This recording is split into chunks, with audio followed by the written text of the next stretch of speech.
welcome to another edition of the Suburban Driving with Miranda. This week I have the 2020 Porsche Macan Turbo.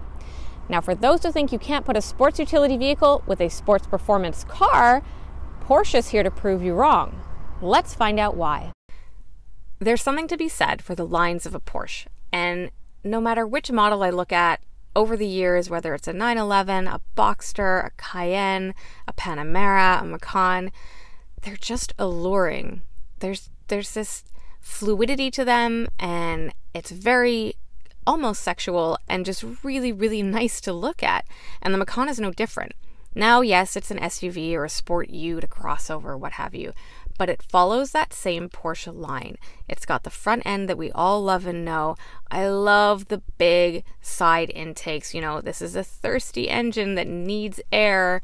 It's turboed, it wants all that, and Porsche gave it those intakes, again, without messing with the hood line, without messing with the lines and the flow of the car. And there's that sport performance look to it as well, without it having to be too low slung or too aggressive. You know, there aren't huge shoulder lines, there's not angled jutting bits and pieces. It's all smooth, it flows, it's harmonious. I really, really like the exterior look of the Macan, and it suits it perfectly. Now, I'm on winter wheels, which means I'm on 20s instead of 21s, but still, it doesn't detract from the look of this vehicle. And I'm in the lowered mode as it is right now. If you put it in off-road, the suspension will raise up and you will have more of a wheel gap. However, you can keep it in the lowered stance for normal driving at all times, and it will look like this, and even better if you have the 21s.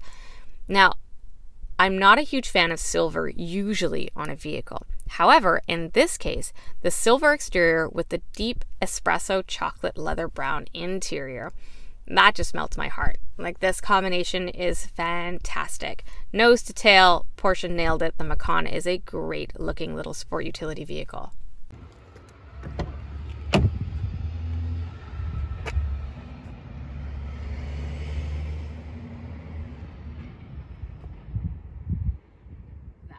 So here we are inside the Macan Turbo. Now, as you can see, this is lovely espresso chocolate brown leather, and I am absolutely in love. It's a little bit pricey, and actually what I'm gonna do is, and this is just easier than me trying to remember everything, so I'm given a list of the exact sell sheet for every vehicle that I have, which is how I come up with this is what the base price is, and this is what I'm driving now. So let me start with that. So as it stands, this particular Macan Turbo has a base price of $94,200. With everything on it, it comes in at just under $119,000. That's quite a bit of extras on a vehicle. And the leather itself, this is natural leather interior in espresso is what they call it. And it's a $3,620 option. Now, I'd like to think if you're in the market for a vehicle like this, you're well aware of the extras and you are well aware of all of the price associated with it. So seeing that $4,000 extra for this lovely chocolate brown leather, you'll be all right, check the box. That's what I want. And I would too, again, if I was in the market for it and I knew that I could afford this vehicle. There's a couple other extras as well, which I will get to, namely the cost of the smartphone compartment, which is a fantastic little thing. So it's a charge pad basically, but it doesn't just come naturally with the car. So if you want your charge pad down here in the center arm console, you need to dish out about $800 for it. Also, for the fancy front lights, if you want those, you are going to need, again, what am I looking at here? $1,190. If you want this lovely carbon fiber interior accent, which I think is also lovely, that's another $1,080. Again, if you're in the market for this vehicle, you understand the prices associated with it, so it's okay. All right, price aside, we all know Porsches are expensive. Let's talk about this interior. I absolutely love the center stack, and this is loaded with buttons. So I think I've read a couple of reviews that say it's close to like 40, 45 buttons total, and that makes my heart happy. If any of you have watched me before, any of the only touch screen with all the like sensor buttons and no knobs and no things to touch and push, I get really annoyed because it's really difficult to concentrate when you're driving, when you have to try and like aim your finger perfectly at a certain spot to get to it. I don't want to do that. Just give me a button to push. Porsche has all the buttons, and they always have, from their HVAC to their drive modes to this fancy exhaust button, which is so important with this vehicle. Your auto start stop. You can change the ride height, the suspension setup, the chassis rigidity. Everything is available right here. If you do want to use a touch screen, you can. However, you need to have very nimble, small fingers. I have never in my life experienced a touchscreen with such small buttons. Everything's very teeny tiny. And I found myself having to balance on the bottom half of the screen to get my finger to actually line up properly while I was driving, which isn't exactly a very safe thing to do. So thankfully, you have the option of being able to use actual buttons and not just go straight to the touchscreen. Then you have the buttons on the steering wheel as well, which is lovely. I can change my drive modes from regular to Sport, Sport Plus, and Intelligent mode, which is more fuel efficient, which I never touch. Sport and Sport Plus are the most important ones. And then I have the analog gauge cluster, which again makes my heart happy, except for the furthest right-hand one, which shows you your fuel, and then you have the car messages and whatnot. But I mean, this is a really nice interior to be in. It's very comfortable. Some say it's small. I don't mind because I'm small. I don't feel that I'm cramped. I think I have lots of leg room. My son has lots of leg room in the back. The trunk is a decent size. It's very wide. It's not very tall, but it is very wide. And I think that's just given the nature of the vehicle and the design that it is. And because of the rake of the roof line, it comes down lower in the back, so you lose that height in the trunk, which is okay because of the wideness, I think. Another really cool feature in the Porsche, and in all Porsches actually, is that the ignition is on the left-hand side. So you can see here, there's nothing. So I have no ignition here. I don't have anything down here. There's no start-stop button. What I have down here on the left-hand side is a permanent key. And if you've never been in a Porsche, it's a little bit disconcerting at first because you're used to starting the car with your right hand or down here. But the reason they put it on the left-hand side was actually dates back all the way to Le Mans.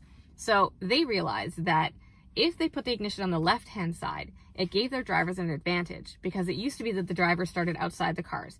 The doors were open, they'd run in, and they'd have to start the car and go. So think about it. If your ignition was on the right-hand side and you had to put the car into gear, your right hand was doing two things at once. If you have the ignition on the left, you're putting the car in gear and you're starting everything at once. Those couple of seconds could mean the difference between winning and losing the race, and Porsche realized that. So it keeps the ignition on the left-hand side, and I think that's really, really cool. So for all of the loveliness that the Porsche Macan Turbo is in terms of design and interior and comfort, and it really is comfortable. You know, I've lived all week with this thing with my son, school drop-offs. I dropped off our snowboards, the whole deal. Like, it's a livable vehicle. Obviously, it better be for that price.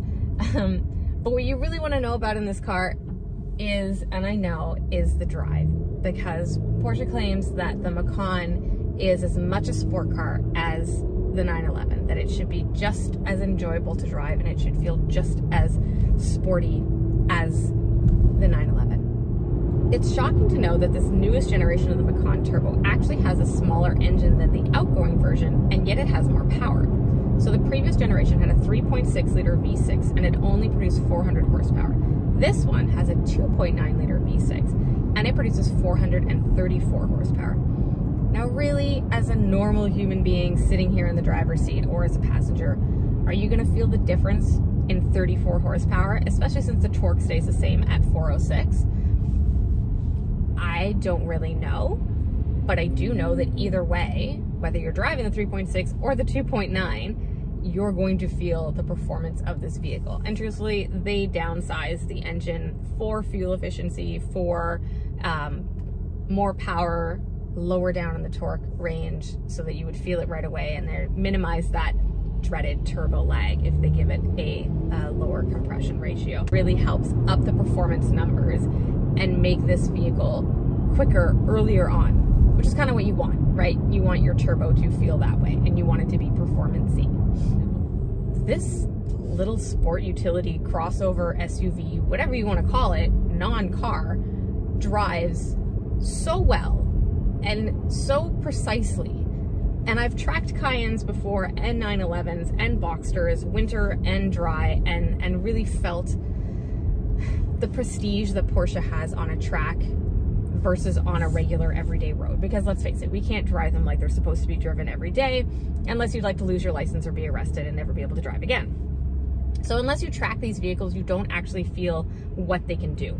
And that's unfortunate, because most people who own these cars will never experience the full extent of what their vehicle can do, and they should. I think with every Porsche that you buy, you should be given a free track day lesson with an instructor, and to really experience what your car can do, because it's really incredible what they are capable of. And truthfully, on the track, you as a driver and a human will reach your limits. And I say this because it is a mental limit. You'll reach your limits far before the car does, because they are engineered and designed so well.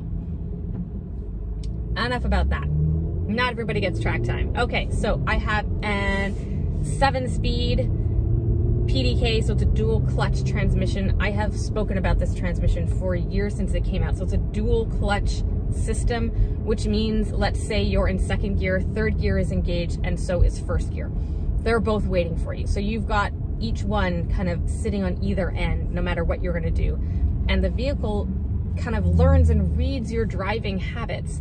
So it will downshift and upshift accordingly. So if you're in a sporty situation versus a lazy traffic situation, it will shift as needed. It is smooth, it is seamless. There is very little to no lag between gears, even though it is an automatic system. I have steering wheel mounted paddle shifters, which I've used a couple of times, mostly just to hear the exhaust burble in the back. I have that all-important exhaust button down here, which I can press, which means that I open up the valves even more, and it has that really distinct Porsche V6 growl that I absolutely love. You know, my son in the back, he said he could hear the turbo. I can't. It's a twin turbo, actually a twin turbo V6 with the 2.9 liter. And I know that I can hear the engine, and you know, that cold start in the morning, especially now we're in November, the air is cold first thing. That cold start is that bark first thing in the morning, and I feel a little bit sorry for my neighbors, but then again, not really. But it's everything about this car is enjoyable. And quite honestly, if I had to have like a mom vehicle, because you know, I don't have 5 children, I have 1, so I wouldn't need a big 3-road vehicle. If I had to have a mom vehicle, pretty sure this would be it. It's comfortable, and yet because I have the regular Sport Plus intelligent modes here on the steering wheel to play with, I can really adjust how my suspension feels, how my throttle feels, how my steering input feels, and you can make this car everyday livable. But let's just say you do want to take it to the track on the weekend. Hit that Sport Plus button, you know, put it in Sport Plus mode, manual, open up those exhausts, and off you go. And you know, make sure the kids are strapped in tight in the back, because you're gonna take those corners quite aggressively, I can promise you that. It's fun. And yeah, it's expensive. You know, you're sitting at just under $120,000. And there are other sport performance utility vehicles that are not in that price range. You're looking at the BMW X5M. Mercedes has a GLA AMG, I believe, that is quite a bit cheaper. But you pay to rock the Porsche badge, and you get all of the luxury and prestige that comes with it. Sure, the BMW is nice inside, so is the Mercedes. There's the Maserati Levante. Like, they're nice, but I don't know. I'd like to see the Stuttgart crest on my steering wheel every day. It kind of gives you that feeling of having the upper hand. Whether you have more performance ability or not, you still feel like you do.